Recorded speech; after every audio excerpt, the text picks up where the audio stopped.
Gauss law, planar symmetry. Non-conducting sheet. Remember, it's not conducting, non-conducting sheet. Okay. Huge, large planar non-conducting sheet. Okay. With sigma, surface area charge density, sigma. We make a Gaussian surface is a cylinder. Symmetry to the both sides. Okay, at both sides. So we look at this side, we will see that one. Okay, this side and this side are symmetry, exactly the same, only different direction. Okay, and we do this one. E dot dA. Okay, this is E for the right. Okay, surface, side surface, and left surface. Okay, on the right surface, E is parallel to dA because dA is outward perpendicular, right? So this becomes EDA. Integration is the EA. This one is dA because both are to the left. And side of E is perpendicular to dA because dA is along the radius, E is along the axis. They are perpendicular. This is 0. So you get a 2EA. How about Q inside? Q inside is this area. So there's a sigma 8. We put this to the Gaussian law. We get epsilon 2EA. Epsilon. Cancel out the A, we get the E equal to sigma over 2 epsilon 0. This is the sheets of charge, non-conducting sheets, not conducting sheets. We have 2. Now we go back to the last chapter. Okay, when we find the E produced by a uniform distributed charge disk, this location Z from the center of the disk, this E, okay, we get is sigma over 2 epsilon 1 minus Z over Z squared plus R squared square root. If okay, R equal to 0, infinity, then this disk could become a sheet plate, like our situation. And R equal to infinity, this term equal to 0, and E equal to sigma over 2 epsilon 0, exactly one we just deduced. Right?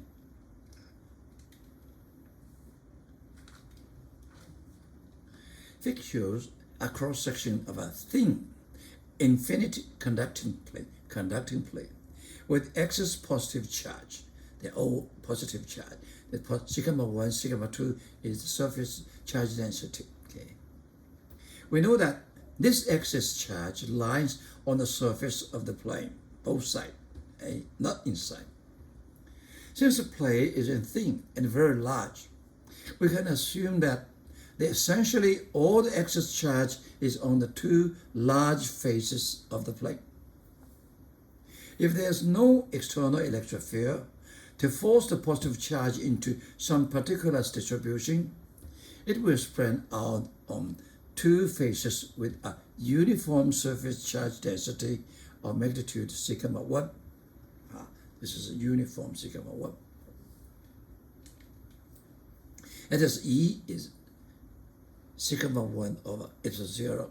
Remember, without 2, this is conducting.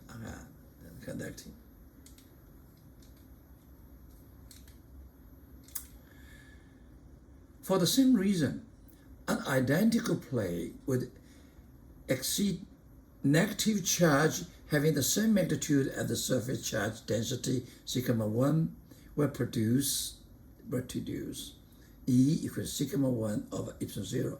This is negative, the same sigma 1. Okay? The only difference is that now the electric field is directed towards the plane. Okay, not out, leaving the plane. Okay. 2 conducting plates. We have the positive, as mentioned before, and we plus another negative mentioned before. Sigma 1 are the same, only sign are different. Okay, sign different. In this case, E are outwards. In this negative charge is E are inward. We put them together. What do we have? We have this one. we have all the charge concentrated in the inner surface because different charge they attract with each other.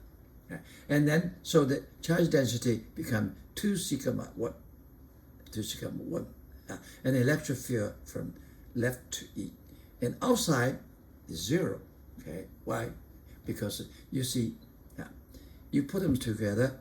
Outside, this one plus this one equals 0, and this one plus this side is 0, and inside they are the same direction. They double. Okay, they double. Between the planes, E is 2 sigma 1 of epsilon 0, and this is a new charge density. Okay, so equal to sigma over epsilon. This sigma is equal to previous 2 sigma 1. This is a conductor without a 2. You may wonder why we discuss such seemingly unrealistic situations as the field set up by an infinity line of charge, an infinite sheet of charge, and a pair of infinite plates of charge. It is not enough to say that we do so because it is simple to analyze such situation with Gaussian law, although that is indeed true. The proper answer is that analysis for infinite situations yields good approximations to many real-world problems. Thus, the equation holds well for a finite non-conducting sheet as long as you are close to the sheet and not too near its end. And the equation holds well for a pair of finite conducting plates as long as you consider a point that is not too close to their edges. Example.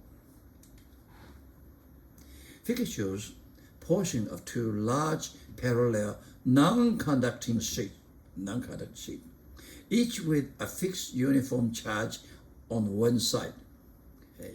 This is a sigma plus, this is sigma minus. Sigma plus equals 6.8 microcoulomb per square meter for the positively charged sheet, and the sigma negative equal to minus 4.3 microcoulomb per square meter for the negatively charged sheet. Okay. Find the electric field E, what find E? A, to the left of the sheets, B, between the sheets, and C, to the right of the sheets. Now let's see. It's 2. One by one. First we look at this positive.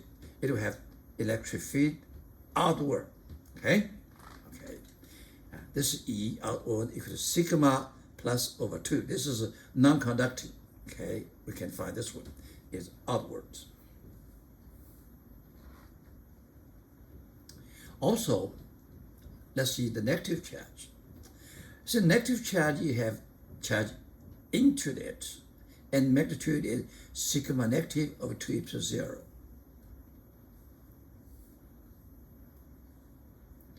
Okay, and this is given sigma negative.